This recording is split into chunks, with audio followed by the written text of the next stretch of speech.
Hello and welcome back to Mikey's Flightdeck. Today I will show you how you can build this bottom frame for your MIP panel and cut it out as one piece on your laser cutter.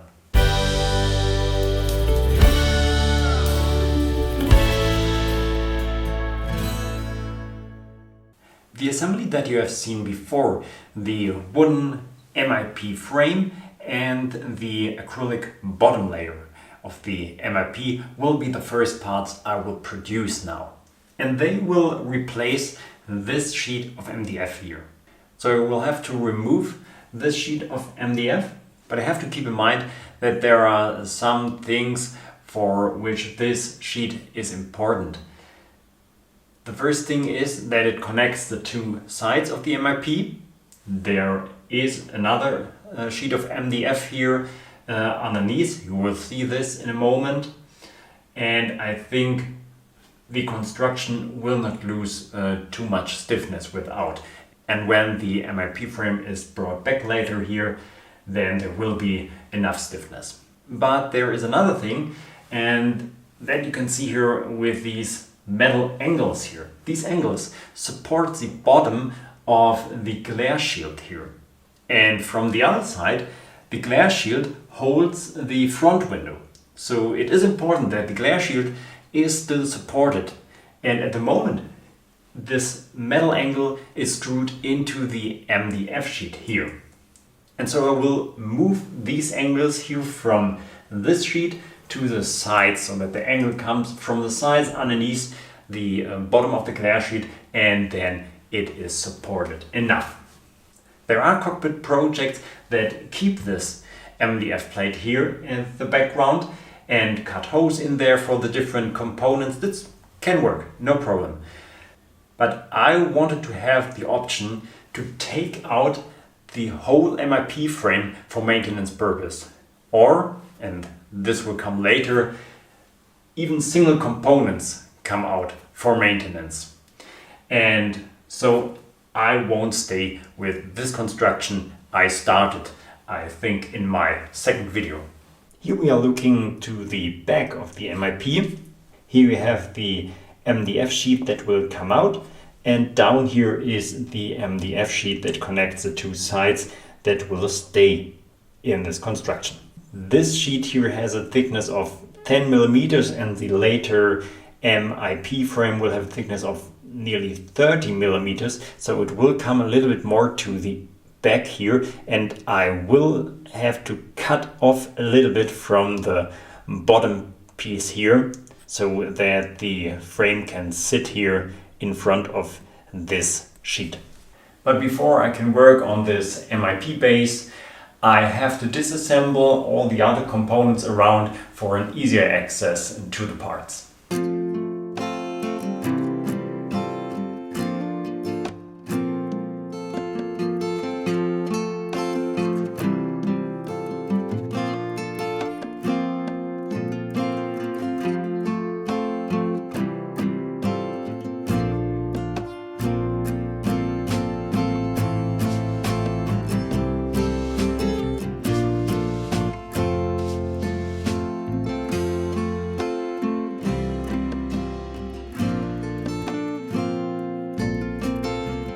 The acrylic sheet is prepared by cutting it roughly to size.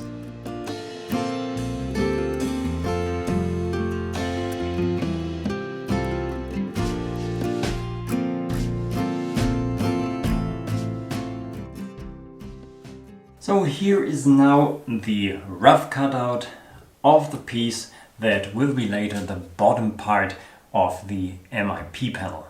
But now I have to find a way to cut out the shape and all the other holes here on my laser.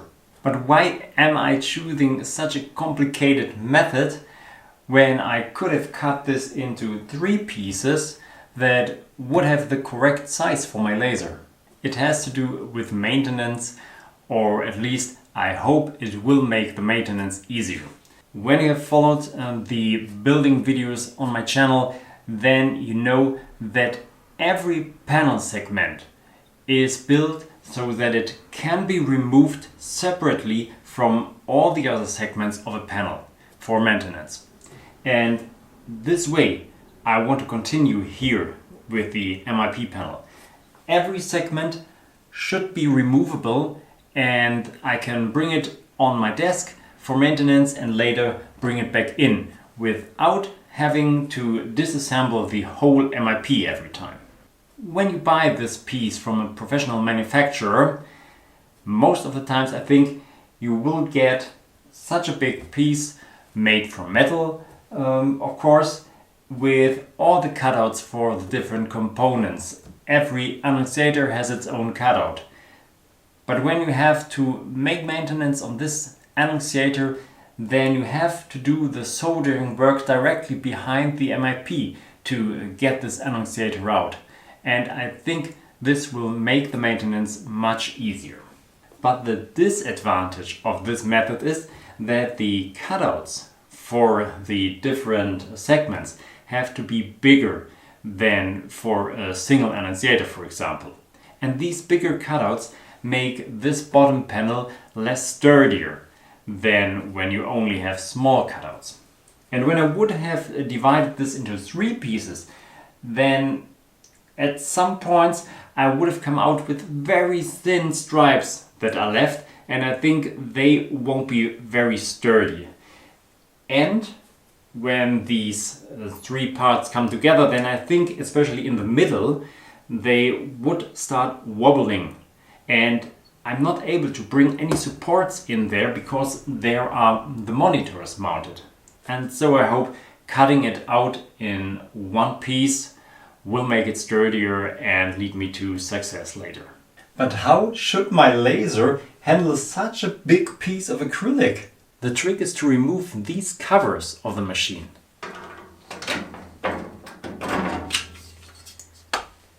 There's one of them at the front and on the back. And when I lower the bed, then I'm able to push the material through the machine, like an endless paper of a printer, for example.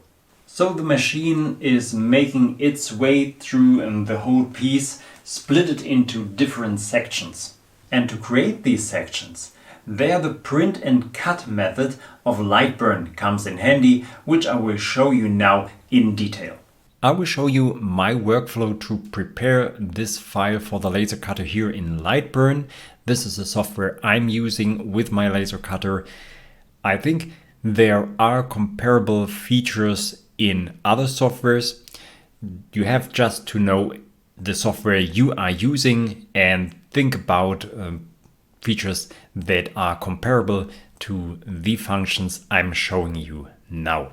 After importing the file, you can see this panel is way too big for the working area of my laser cutter. So there is no way to cut it out in one piece.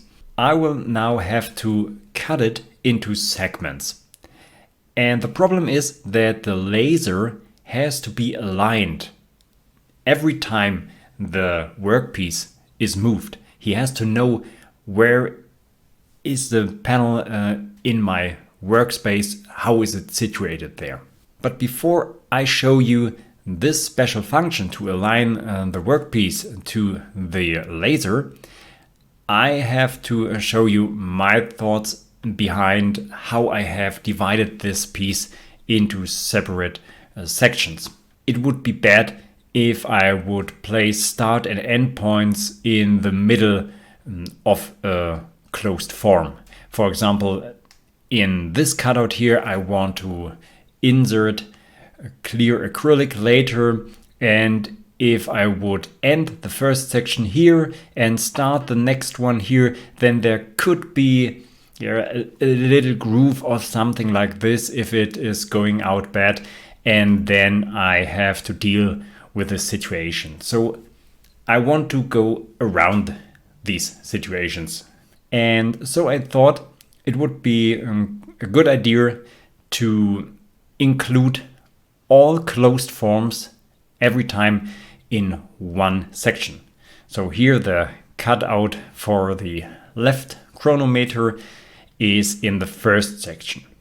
And then there comes the next section with these cutouts. You see it ends directly behind these cutouts and starts before these cutouts start.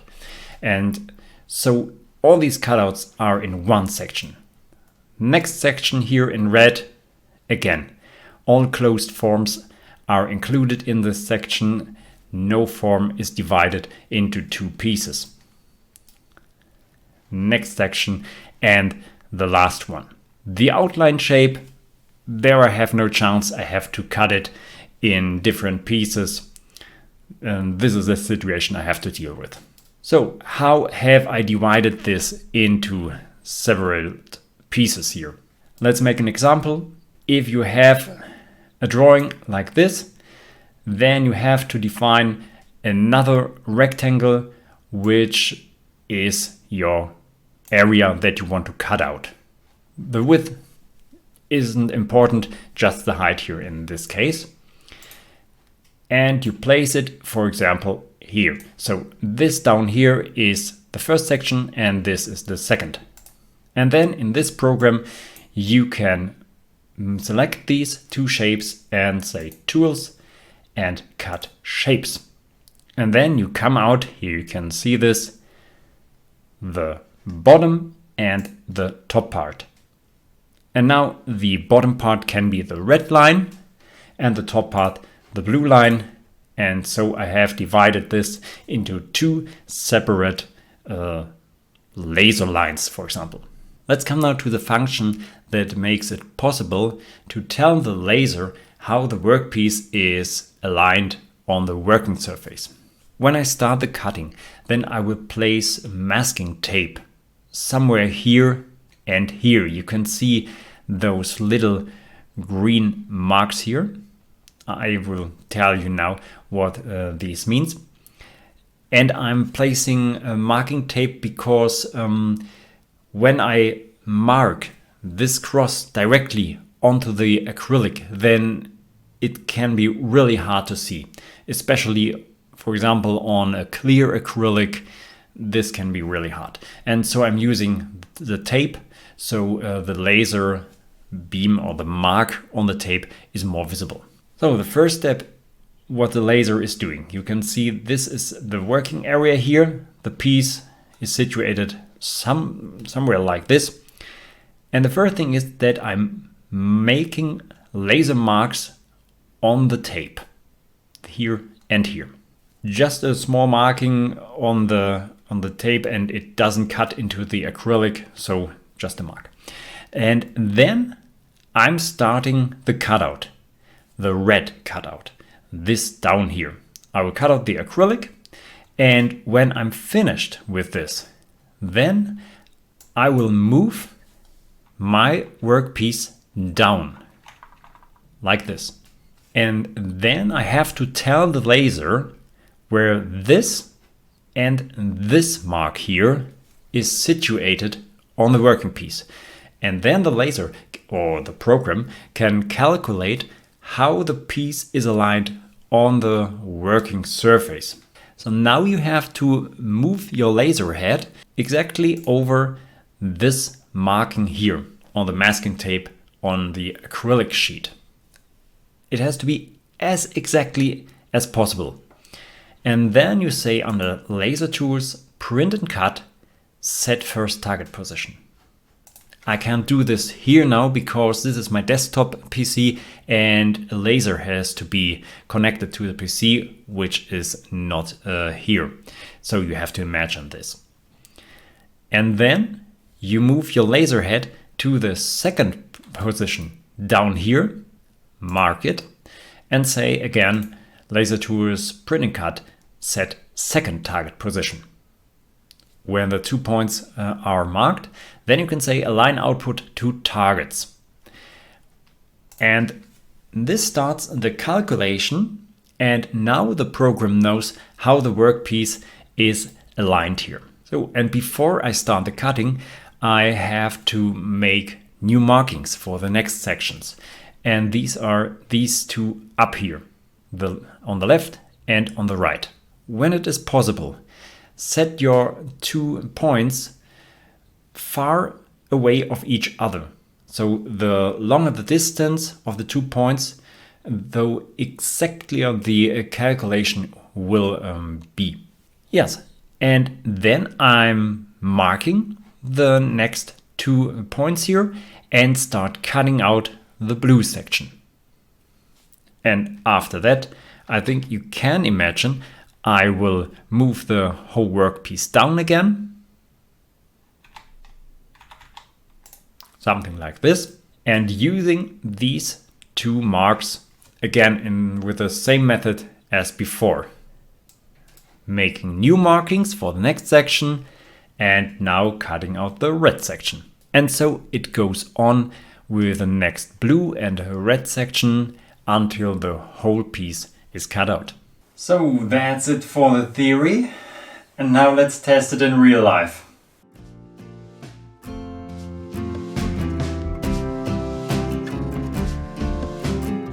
I placed the masking tape at the marking areas and the lower edges of the cutout.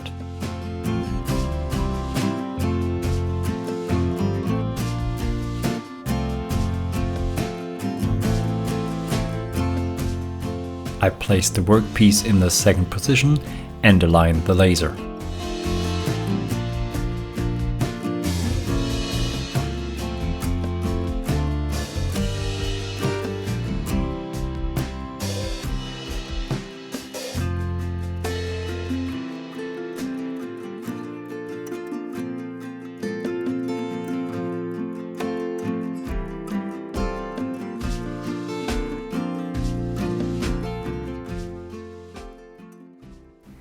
So this thing looks absolutely amazing, and some moments ago my wife was here and searching the points where one segment ends and the next segment starts, and they are really hard to find. And so I think the alignment of all the things to each other is good here. Yes, and this is absolutely a good method when you have to cut such big things on your laser. Now I have to think some of the holes from the front and the back side, and the positions of these holes are marked in the drawings that I will provide on my website.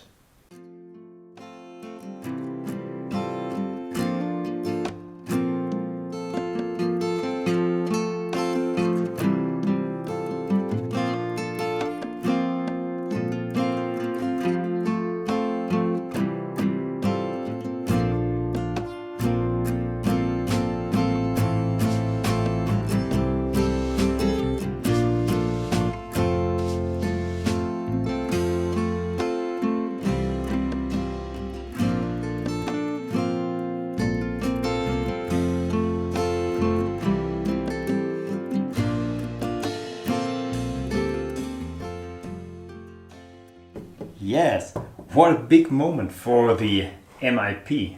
Now the bottom plate is settled on the frame. It is still very flexible here. I hope I can change this later. And when I now look onto this bottom plate here, an idea came into my mind I want to share with you.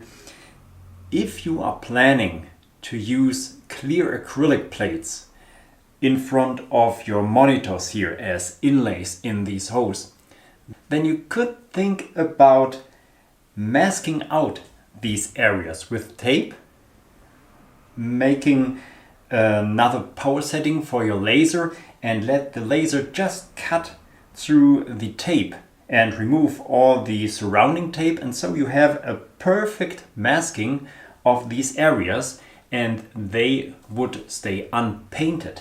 And so all these areas here would stay solid acrylic, and this would bring much more stiffness to this bottom plate here. Yay. I now can decide if I will use clear acrylic or if I do not like this. I can make inserts from smoked acrylic, for example. The two methods have advantages and disadvantages, and now you can decide what you would like more. So now it's time to connect the bottom acrylic plate here to the frame. But first I had to modify the counter borings because my screw heads were bigger than expected.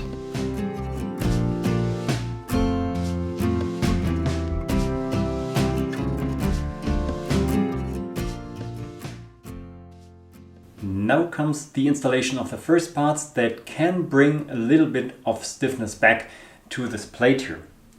And these are the bezels for the monitors. They are 3D printed from two parts because the bed of my 3D printer isn't big enough to print it in one piece. And they were screwed to the acrylic with screws coming into the countersunk holes from the back side. Countersunk to not damage the monitors here behind there. And they will be mounted around these frames, the thin part on the top and the bigger one down here on the bottom. And this for all the 5 monitors here.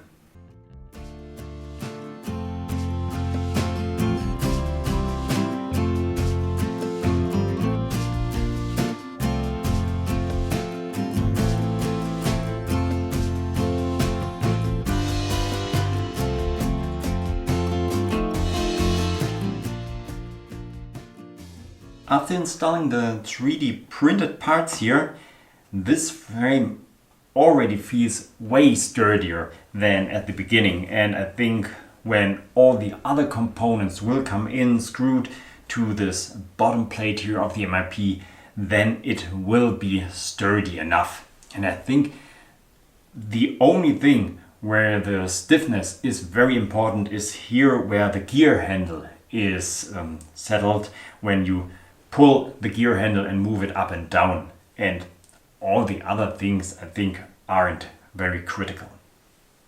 Now we come to the last 3D printed parts here on the MIP bottom, and this is this rounded line underneath the screens here. Again, this piece is too big to print it in one piece, and so I have split it into several pieces. You need the starting piece with a closed beginning here, and it will screw to the bottom plate from the back here into a screw hole, like so. Then you need 4 middle pieces, and these will slide over the end of the start piece here, again with a screw here, so that the beginning of the new piece is fixed, and also the end of the start piece is also fixed, so you save screws. Yeah, and so it goes on and on. Always the next piece goes on top of the other piece until you come to the end piece, again with a closed end here and 2 screws, one at the beginning again to hold the middle piece here, and one at the end to prevent this piece from turning, like this. And then you come out with a nice rounded line underneath the screens.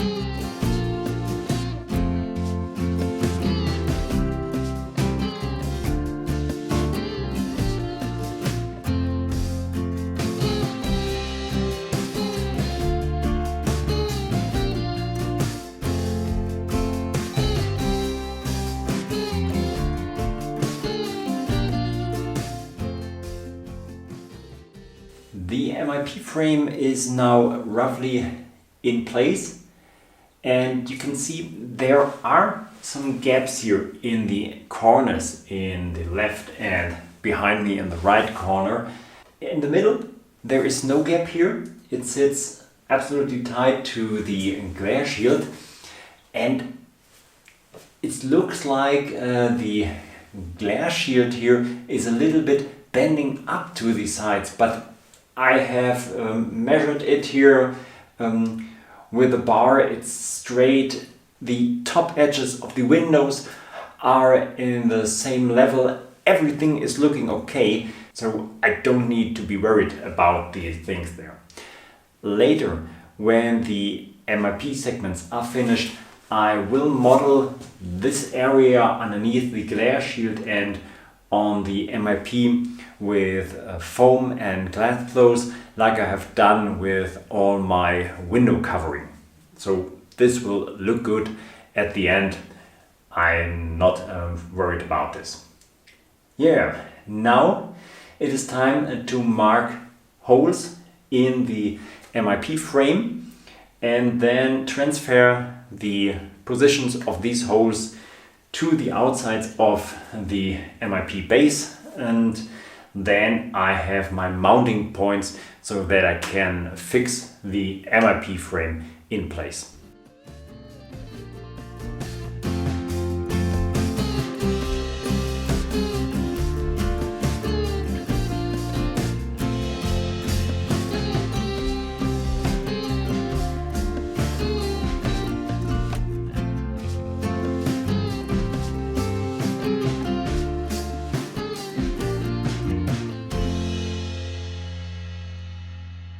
And here it is, screwed in place and much sturdier than I would have expected. There are not too many components built in here, but it was a very long design period. And when you are planning to cut out such a big piece in one session, then you should be clear where every hole or cutout will be and will be needed later for other components. Otherwise, there is a chance that you will come in trouble. But this time you don't need to invest for your cockpit, because you can download all the needed files for this component from the member section of my website and fill it with life when other components are released. And to not miss any upcoming episode, subscribe to my channel to stay informed about any upcoming new video from me. So I hope we'll see you soon back on the flight deck.